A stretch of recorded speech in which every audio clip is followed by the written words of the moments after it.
ano, may taste test ka pa, ganyan. Pero, hindi nga. Ihanda ang mga paa sa matinding lakaran. Walang atasan sa matinding akyatan. Sige, kailangan ko ba patawagin yung asawa ko? Hindi na. Hindi na. At aandar na ang bangka sa karagatan. Dahil hindi ito ordinaryong biyahe, biyaheros. Because tonight, we are chasing dolphins. Ano? Sama ka sa biyahe ko? Kilala ang Negros Oriental dahil sa world-class diving spots, sangkatutak na asukal at mababait na tao. Ngayong gabi, I'll give you more reasons to love this sweet place. Sasabihin ko rin kung bakit dito makikita ang isa sa pinaka-playful na sea creatures. Bago natin puntahan ng tambayan ng nakakatuwang dolphins, libutin muna natin ang home of whales and dolphins in Negros. Naririnig niyo ba yung naririnig ko? Andito na kaya sila?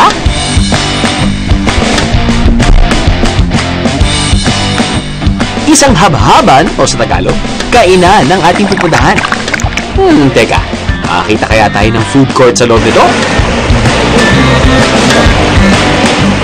Okay mga biyero, after mga 20 to 25 minute trek, walk, dito na tayo ngayon sa opening ng Habhaban Cave. Now, bakit nga ba special daw yung cave na to? Well, apparently, yung maapakan nyo ay parang beach or sand mula sa beach. Kung ano sa loob, hindi pa natin alam kasi hindi pa tayo nakakapadaga. So, pasukan na natin yan. Pwede. Let's go. Tara!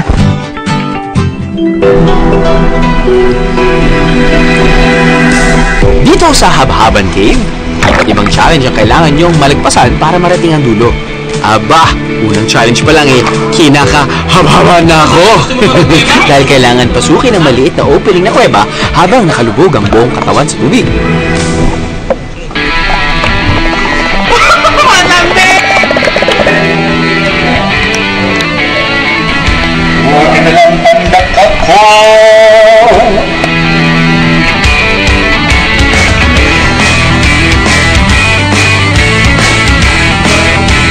Ulit-ulitin natin ito pa araw. Magandang exercise ito. Diba? Diba?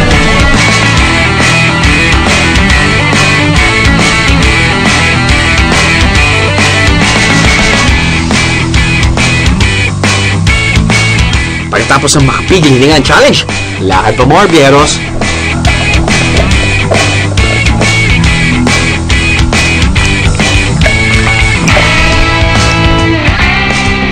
Biyero tip!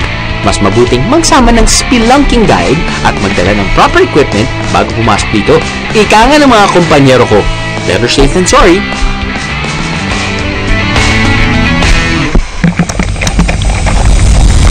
Pagkatapos ng ilang minutong nakaraan, bagong challenge na naman.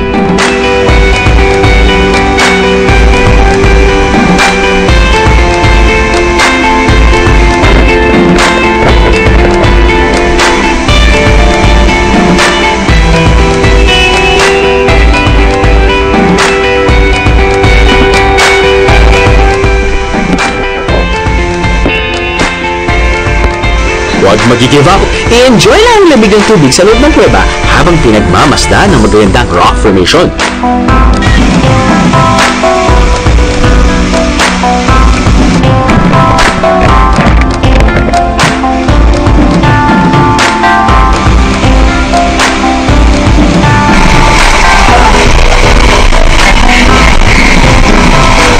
Oh, siya nga. Pupunta na ito. Kasama.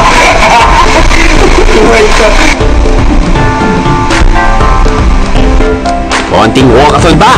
At ito na ang bumungad sa atin. Ayos! So, pagkatapos mga 30 minutes, hindi easy. Hindi easy spelunking. Papasok ng kuweba. 30 minutes din yan. Medyo maraming mga anong tawag doon? Squatting, crawling, upside down, sideways, crawling, parang ganun. Anyway, tinatanungan namin kay Kuya, lahat ba ganito lang? Naninigurado lang kami, meron talaga kami pupuntahan, di ba? Sabi niya, hindi. meron tayong mas mataas na waterfall sa loob ng kuweba. And lo and behold,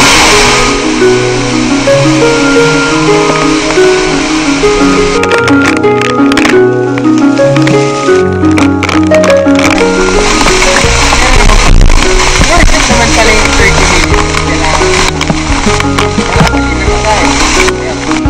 sabi nga sa kanta, there's always a rainbow after the rain. In this case, there's a waterfall at the end of the cave. Alam niyo naman kung anong hugot, no?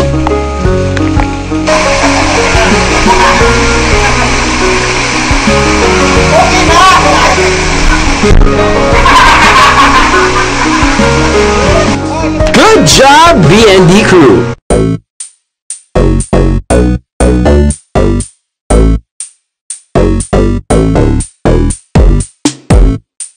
Samahan niyo akong bisitahin ang cave capital ng Negros Oriental. Ang Mabinay ay caving capital of Negros Oriental. Kilala kami dito kasi maraming cave yung pwede nyo ma-explore dito sa Mabinay. Yung mga caves namin dito categorize into 3. May beginners, advanced, and extreme. Yung crystal ang pinaka-highlights among the 3. Easy siya to access kasi may steel bridge po tayo sa loob ng cave. Nilagyan natin ng steel bridge para hindi mahawakan yung mga formation sa loob ng cave. Kasi yung mga formation, sensitibo yun. Pag mahawakan natin yung makukontaminate yung mga formation sa loob. Makikita po natin yung mukhang mama na nakabantay sa loob ng cave. May formation na angel doon. At saka yung lion na nandun sa loob ng crystal cave. Crystal clear naman sa inyo, di ba? Nasubukan niyo na bang mag-drift? Yung drifting ng mga astig na kotse sa pelikula. Mag-aala, Fast and Furious tayo ngayon. Bago natin malaman kung sino magiging kampiyon sa labang ito. Bakit ito? Saan ba nanggaling ito? Indonesia sa Negros Oriental. Nakilala siya sa Valencia. Way back early 50s, 60s, ginamit na ito para kargahan ng mga copra root crops. Okay. Mga apat na sako, mga ganun. Medyo malaki pa. Form of transportation nga siya. Ginagamit talaga. Nakakatulong. Hindi yung laro lang, ganyan. Bali, mga early 2000 na lang, minimodified na siya na yung ginagamit na chassis niya, bamboo. Diba? Nakita mo yung chassis niya, bamboo. This serves as suspension. Para hindi masakit sa puwet, nilagyan na lang ng bamboo. Serve as suspension niya. Para kung sasakay ka, pag rough road, nakaganon lang, nagbabounce lang siya. Liguron! Pero hindi tayo maliligo ron, ha? Sa Bisaya, ang ibig sabihin pala ng liguron ay to roll o gumulong. Ito ang ginagawa ng mga tao sumasakay sa kakaibang sasakyan to. Bakit mo ginagawa pa hanggang ngayon to? Kasi pinapromote ko Part siya ng story ng ng Valencia. Yung culture nila ng mga farmers. Sayang, nasa isip lang ng bata, hindi lang makikita So binabuhay ko siya uli. Sige, kailangan ko ba patawagin mo na asawa ko? Hindi, huwag na. Hindi na, no? Okay lang yun. Diretso na to, Okay no? lang yan. Sige, tingnan mo na kita. Sige, sunod ka lang. Sunod ako sa'yo.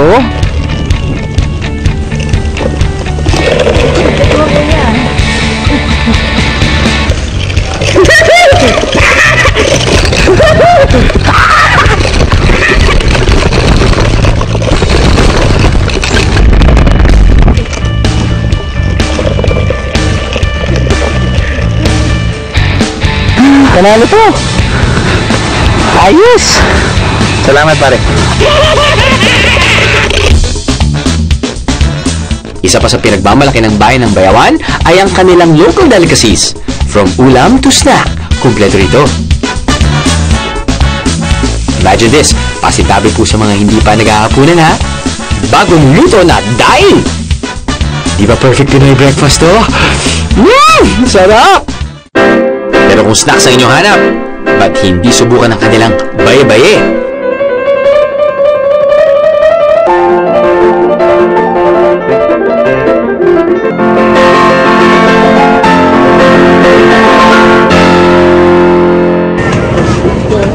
Another week, another local delicacy.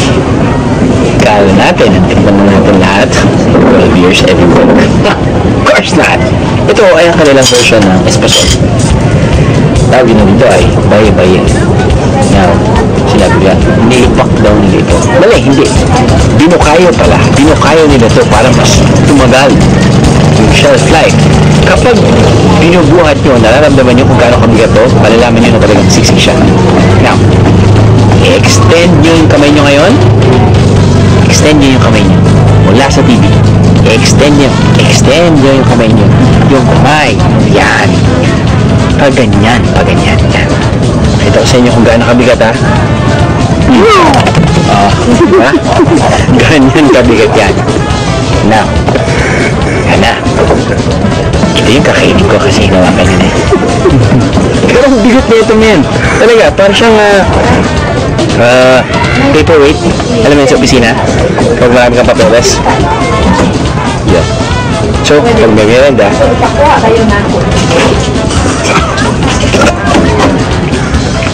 ayun.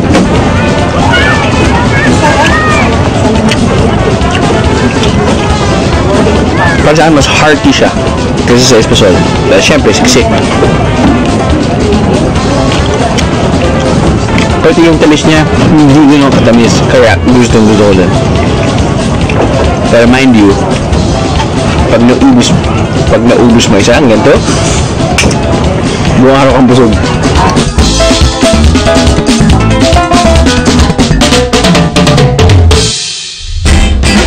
Ang dami nating natutunan at nagawa ngayong araw, ha? Parang handa na ako magpahinga. Pero parang may kakaiba yatang nightlife dito sa may tabing dagat. Tuwing alas 6 ng gabi, nagsisimula ang skimboarding dito. Mas maganda raw kasi ang alon at syempre, hindi mainit. Ngayon lang ako nakaliling ito, ha? Syempre, palalagpasin ko ba ang pagkakataon?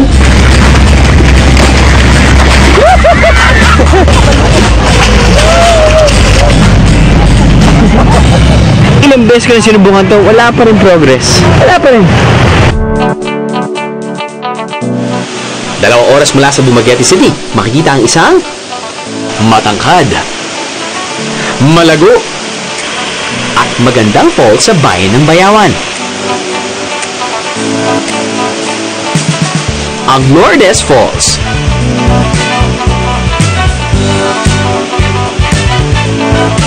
...100 feet ang taas nito.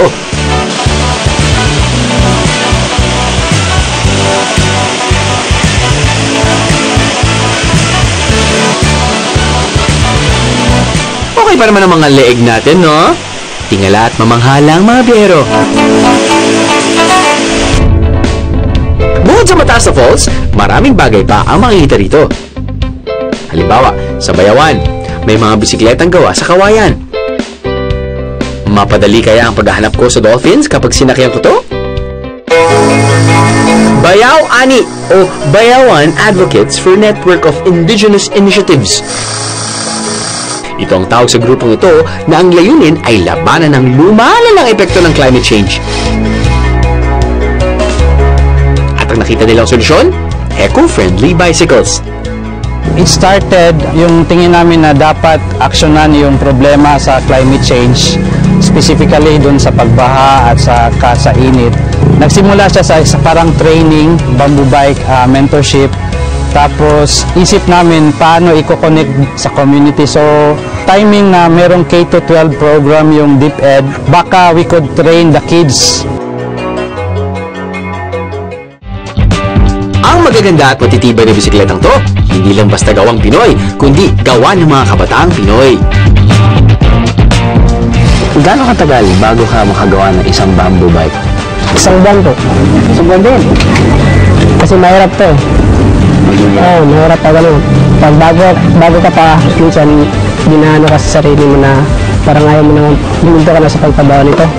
So kailangan pag gumagawa ka ng bamboo bike, konting tiis at saka kasi sa sarili. Pwede ba ipakita sa akin kung paano mo ginagawa yung sa bisikleta? Oo po sir. Ito po ang working shop namin sir. Okay, yun. Nice. Nagsisimula ang paggawa ng bamboo bike sa pagpili ng mga tamang kawayan. Ito kasi ang magsisilbing haligi ng bisikleta. Sukat dito sa inseam. Okay. Pagkatapos, ito po ang chart namin. Diyan kami bumabase pa ganun tao. Ano po ba to? Made to order o gagawa na lang kayo? Sabihin na natin kapag 29er. Gagawa kayo ng small, medium, large o made to order? Hindi kami gumagawa ng walang order. Aha. Pagkatapos makuha ang tamang sukat, sisimula na ang paggawa ng iba't ibang parte ng bisikleta. Mula sa shaping hanggang sa pagbuo ng actual na bisikleta, bata at estudyante ang gumagawa, mga biyero. Gano'n ka dami? 22 na ata. 22? At lahat estudyante? Oh. Anong pangalan mo? Fuji. Fuji, ano yung trabaho mo dito? Shaping yung liha. Kailan ka nagsimula? 1 year na po. Sa paggagawa ng bamboo bike, anong pakiramdam mo? Happy po, Masaya? syempre. Oh, masaya, syempre. Bakit? Bakit masaya? Syempre, nakakatulong sa environment. Teamwork makes the dream work. Sabi nga nila, kaya tulong-tulong ang mga kabataan na to sa pagbuo ng bawat parte ng bisikleta. After tightening the ropes and sticking together the different parts, time to see the bikes. Gano'ng katibay ang bamboo bike? Siyempre, inisip ng mga tao na parang, teka, alam ko yung mga bisikleta ko gawa sa kamoli, gawa sa aluminum, gawa sa carbon. Ang bamboo bike, kumusta yung durability? Oo. Ay, abot po ito ng 10 years po. 10 years. Bago masira. Kinakailangan, kunting ingat lang.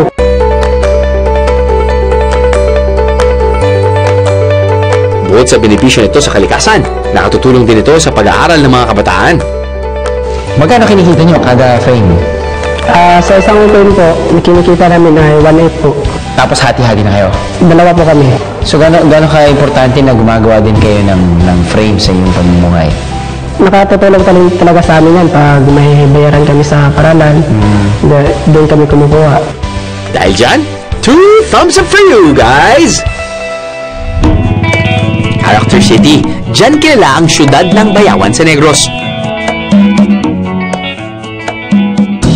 Ibig sabihin, kasama sila sa mga piling syudad sa buong mundo na may layunin na hubugin ang tamang asal ng kanilang mga mamamayan. Interesting, di ba?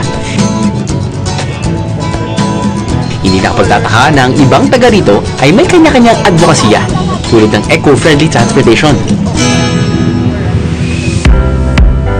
Nakasubukan niyo na bang maglibot sa buong Pilipinas gamit ang bisikleta? Aba, ibang level ang biyahero na makikilala natin. Tay, kamusta? Okay lang. Nabalitaan namin na medyo title holder ka pa rin nga dahil nga medyo mula Apari hanggang ano? Davao, binisikleta mo. Gamit ang bamboo bike. Gamit namin yung bamboo bike. Actually, hindi naman talaga ako nag-iisa doon. Bakit mo na ginawa yun?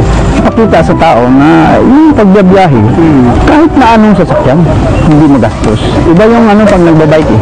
Pero ano po ang pakiramdam ng pagbibisikleta? Marami, masarap. Tapos, habang nagbabike ka, kung may nagawa kang kasalanan, lumalabas doon. Lumalabas doon. Tapos, naisip mo yung mga kasalanan yung kulang mo sa mga anak mo, sa asawa mo. Ano, nakakapag-isip ka? Oo! Lalo na pag nag-ano ka na, concentrate ka na talaga sa... Ilang araw mong ginawa yun? Pari ito Davao, January 1 to 26, almost 1 month. Paano na yung pangkain nyo? Saan mo kayo natulog? Halimbawa, napuntahan kita, kilala kita, naging kaibigan kita. Okay, yan sa Pasig ako. Tanong ka sa akin, Saan ka mo matutulog ngayon? yun. Gusto mo ba matulog sa akin? Oo, tapos kwentuhan tayo. Saan yung sunod na destination mo? Doon ako sa, sa Baguio. Ay, may kaibigan ako. Oo, yun. Kuha mo kagad, ang talino mo talaga. Iba talaga pag biyahero, di ba? Kuha mo kasi. Hindi ka ba nahirapan mula Apari hanggang Davao, Luzon hanggang Mindanao? Sa totoo lang, walang hirap dun. Masaya nga. Kailan? Daming kaibigan. Dumami yung kaibigan. Kaya gusto ko pa mag-bayo din. Ano po yung napupulot nyo sa bawat lokasyon na pupuntahan nyo? Siguro wisdom, knowledge, marami. Kung matalino ka, kasi marami kang malalaman. At saka yung mga matanda, makilala mo doon kung sino yung tunay talaga na sumusunod sa kultura ng Pilipino. Bukod sa pag-iikot sa buong Pilipinas gamit ang bamboo bike ni Tatay Felcon, aba, may kakaibang talent pa siya. Kayo na ko pa pinapansin yung bahay nyo, punong-puno ng medyo makulay. So ano po yung story ng mga ng mga artwork na yan? At yung mga iba't ibang klaseng recycled na bagay dito sa bahay niyo? Ito, halos na mga ano ko dito, pulot lahat sa dagat. Ginagawa ko lang. Ba't niyo po naisipan na pulot? Kasi parang nasayangan ako eh, na yung istorya ba ng kahoy ba? Ito lang ba talaga yung ano, no? Hanggang dito lang ba siya? Pinupulot namin yung mga chinilas ng mga ano doon. Kasi basura na yun eh. Oo. Tapos yun, lagay kong mga ano doon sa bubong namin. Nabalitaan din namin na nagpupulot ka rin sa mga pinupuntahan mo, meron ka nakitang basura. Oo. Anong po yung ginagawa niyo? Yun na, ginagawa kong mga simpleng arts lang na yung napatinabangan lang. Kahit ano naman kasi, basta lagyan mo lang siya ng buhay. So, bakit niyo po ginagawa lahat to? Yun na, gusto ko lang ipakita sa tao na bakit tayo bibili pa ng bibili ng mga gano'n na pwede naman tayong gumawa. Gagamitin na natin yung ano natin, yung creativity natin. Ikaw po yung tunay na bihero. Sumusunod na ako sa'yo. Pangalawa yun. Oo talaga yun. Sis! Nagbolaan pa kami, tatay. Ang tamis talaga dito sa Negros.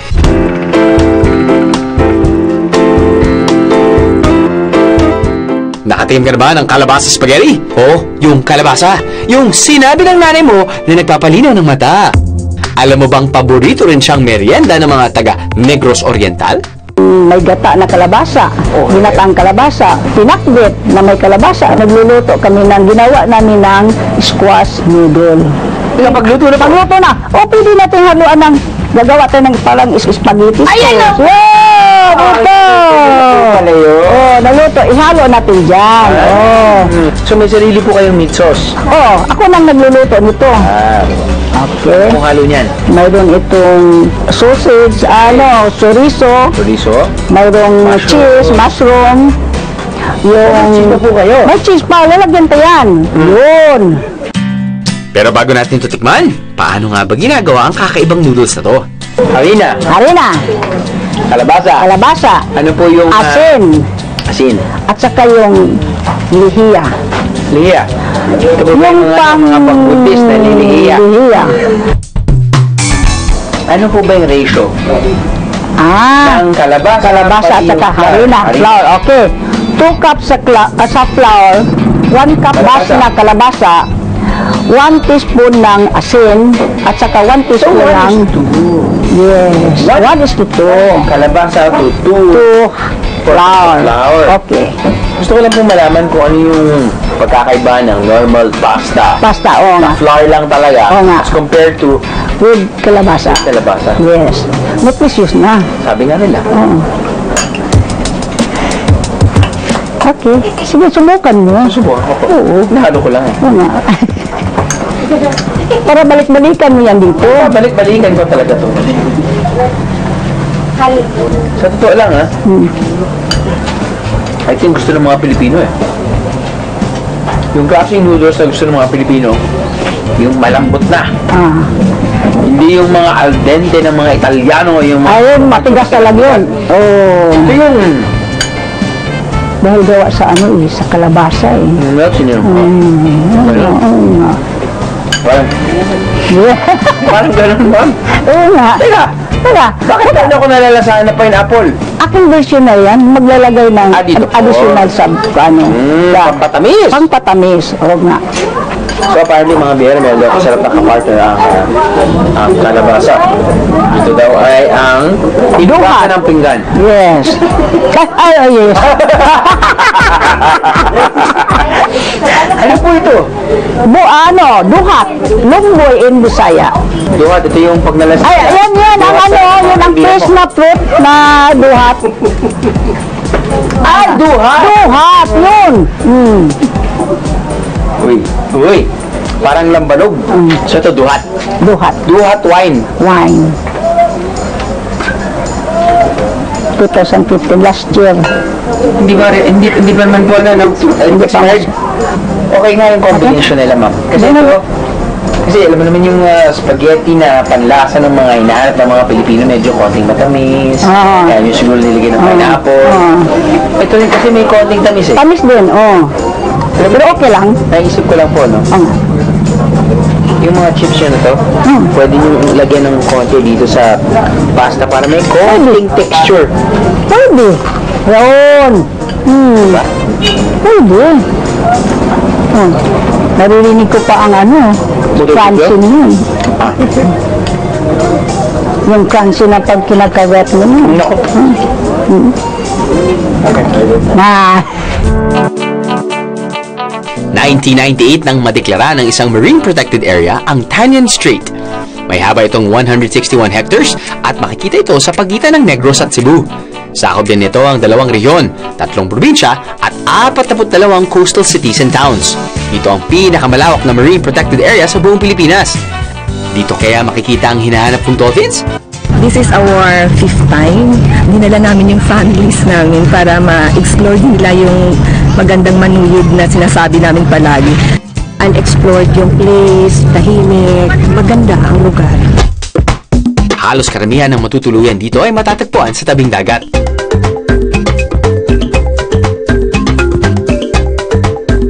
Bukod sa malamig na ang simoy ng hangin, makagagawa pa ng ibang beachside activities. Siyempre, mawawala ba ang food venture?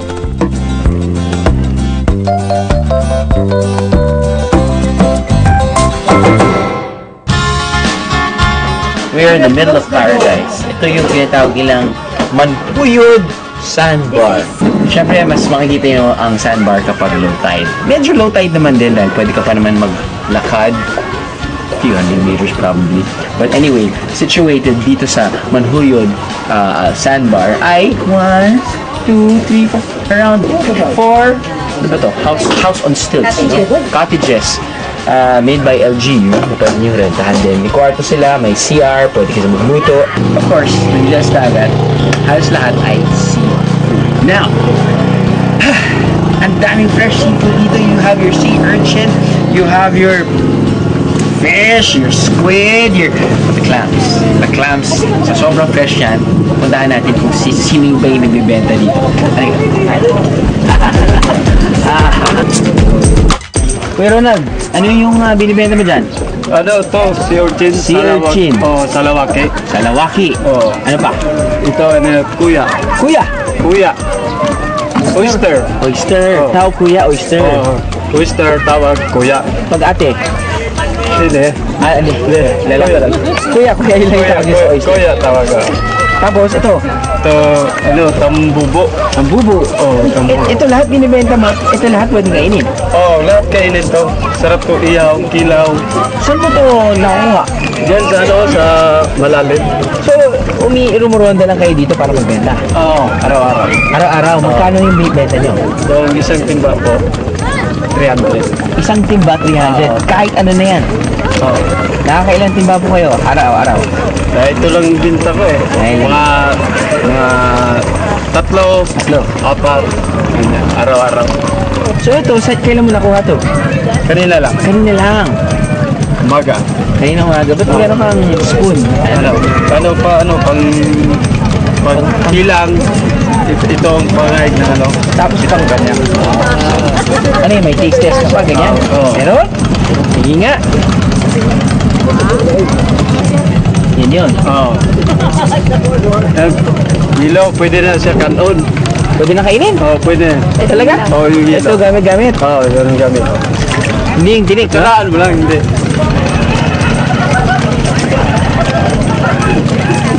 Ang lasa niya, hindi ko maintindihan. Lasang maalat.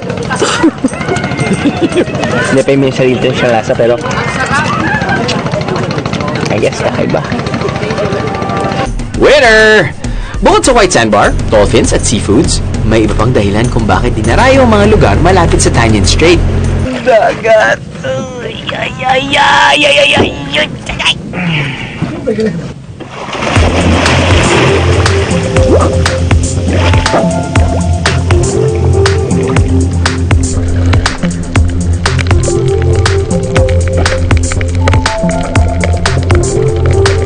This view never gets old.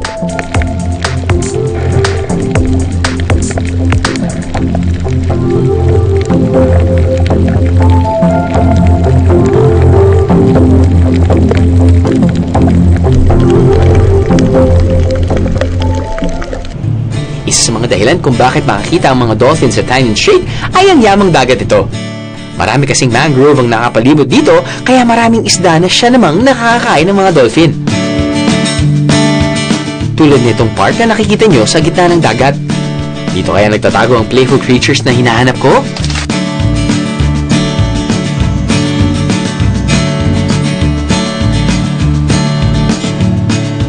Hindi kayo namamalikmata. Oo, ekta-ektaryang mangrove nga ito. Welcome to Talabong Reef. Dito malapitan mo makikita ang mga naglalakihang mangrove habang pinagmamasdan ang kagandahan ng dagat. Dahil sa cemented bridge na to, malaya mong malilibot ang mangrove forest na siya rin nagsisilbing tirahan ng mga ibon at mga isda.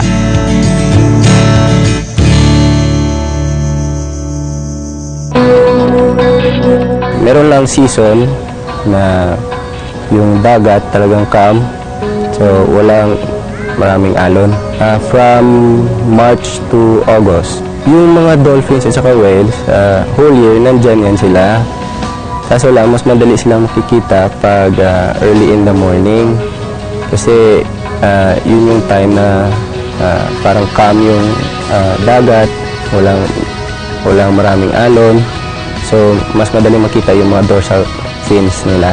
So, pag mag-dolphin watching ang mga turista, suggest namin na dapat sa mga government accredited na mga resorts at saka sa boat operators. Kasi for one thing is mas mabibigyan sila ng safety at saka na-train na yun, especially yung sa mga boat operators, kung paano mag-tour guide sa mga guest. Isa sa pinakamatalinong hayop, ang dolphin. Madalas silang nakikita sa mababaw na parte ng tubig. Dito kasi sila madalas na kumukuha ng isda na pagkain nila.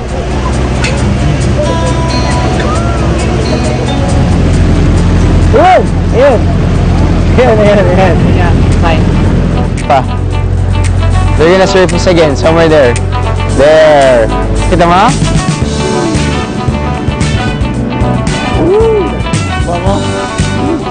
Naglalaro lang sila. Dahil syempre, kapag mas mataas ka, mas may higher chance ka makakaspot ng mga dolphins or mga whales.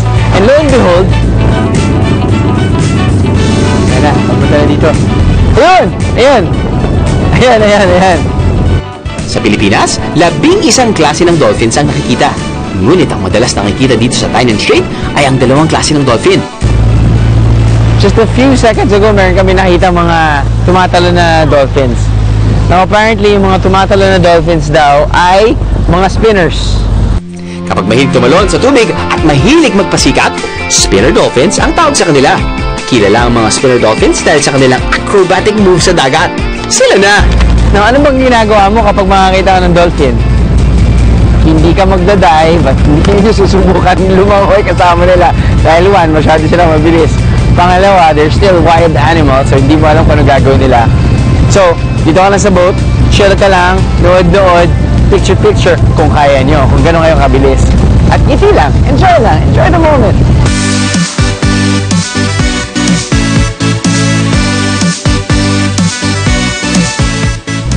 Mga dolphins din, mga whales daw, medyo lumalabas sila from May to August. Hindi pa masyadong maulan. So why are they here? Apparently, they eat planktons as well. Back in the day daw, mga mangingisda, pag nakakita sila ng dolphin, parang, bakit may dolphin dito? Kinakain nila yung mga isdang hinuhuli namin. Mga ganun daw. O nawawala yung mga isdang nahuhuli namin. Pero may dumating yata dito na marine biologist from UP. Sabi nila, no need to think that, the dolphins pose as a threat. Actually, it could be beneficial to tourism. Ayun sila, Ayan, Kasama sila, dalawa. They're gonna surface again, somewhere there. Bottlenose dolphin ang isa pang uri na nakikita dito sa Tynan Strait. Parang kamukha lang nila ang spinner dolphin, hindi ba? Madalas lang lumalangoy sa gilid ng mga bangka at ayaw umagaw na atensyon ng mga dolphin na to.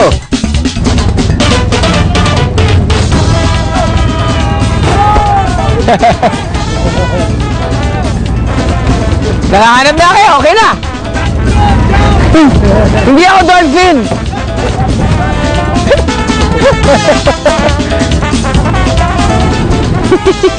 Kita niyo ba yun? Patalon-talon lang. Now, oh, there you go, another. Finally, 11. Okay, 11 types of dolphins and whales makikita dito sa Tanyan Strait. Pinapakita nila dito yung pangalan, pinapakita nila dito yung mga characteristics at behaviors ng different species na to. Alam mo, ito talaga mga dolphin, very playful at nagbibigay sila talaga ng saya. What? Yeah, look at that. There. Come on, jump.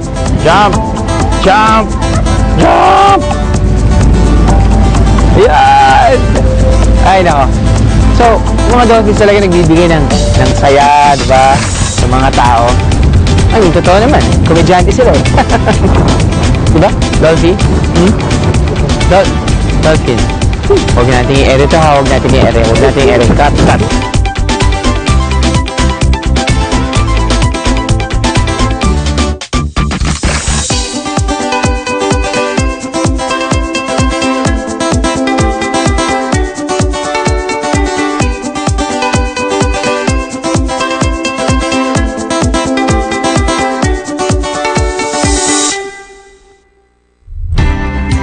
Sa hinaba-haba ng prosesyon, sa mga dolphins din ang tuloy. Minsan nga naman, may mga biyahe na kailangan paghirapan. Ngunit dahil sa paghihirap na to, mas nagiging makabuluhan at may silbi ang bawat lakbay. Tulad ng paglilibot ko sa probinsya ng Negros. Sa mga tao at lugar naman na nadaanan ko, naging mas sulit ang biyaheng ito.